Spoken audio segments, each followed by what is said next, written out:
May gusto sa'yo mag-police, maging mayor, wala niya na si mayor, si congressman, si governor, maging teacher, wala niya na sindaman, siguro na sinda, maging police, etc., etc. All dreams are good. All dreams are made for the benefit of the dreamer. Pero, a dream will always be a dream if we do not work for it. Ang pangarap. Ang challenge, my dear friends, is how you will make decisions to pursue your dreams. Is how will you convince your parents na kamo gusto maging artista. Is how you will tell your friends that this is the most beautiful thing that I can do, that we can do. Inisya are ends that are yet to come. Pero along these ends is what we call the journey.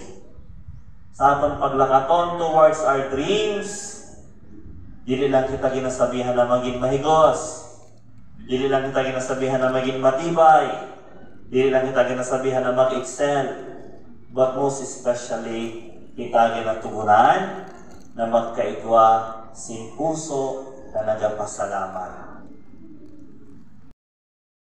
Is scars. Diyot na lang ang aton nababatian, ang puso na nag-expressar sin pagpasalamat. Diyot na lang ang puso na nag-expressar sa matahong na pagpasalamat. Pagpahuram sa imo sing papel should be a thing that we should say thank you. Kaya ang tao, dapat bata pa lang, is being trained, is being formed to have a grateful heart. To be successful, to be rich, is to have, friends, my dear graduates, I assure you, although it is bata pa lang kita, ginatutuan kita sa natin mga ginikanan sa natin mga maestro, maestra, na magsabi salamat po. Sige po. Thank you po. At a young age, we were told na kung kita nag-istorya sa mga magurang sa aton, never forget to end with po and opo. Usad na ugali na bihira ko na mabatian. Usad na ugali na bihira ko na makitaan. Kaya nga, no? My dear parents, we have instilled on our children.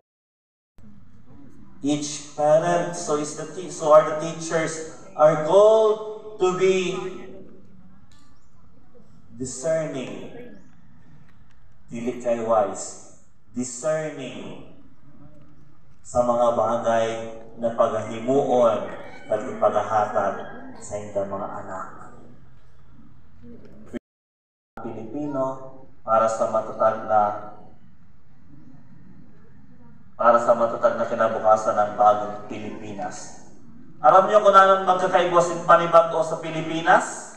Aram niyo ang magadulot na magkakaigwa o dapat magkaigwa ang Pilipinas? Nan kada tao magkaigwa sin puso na mapinasalamaton. Dili na natin kinahanglan ang bago na Henry C. Dili na natin kinahanglan ang bago na presidente o kung ano pa man.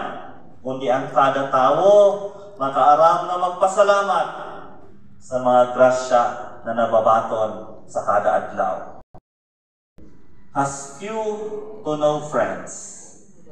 Pero ang tao na matibay kung maaram magpasalamat, people flock to them. People surrounds them. Because people, kita, likes a person who is grateful. Likes a person who knows how to show her or his thanks to me, like what our Elizabeth did in our gospel today. Like, yes, si Mama Mary, may kaulangan man, kay budus man siya. It was just announced that she too is mother. Ang duwa na puso na nagapasalamat connects and bring a new country. Nagahatag sin honor si Isabel sang bisitahon si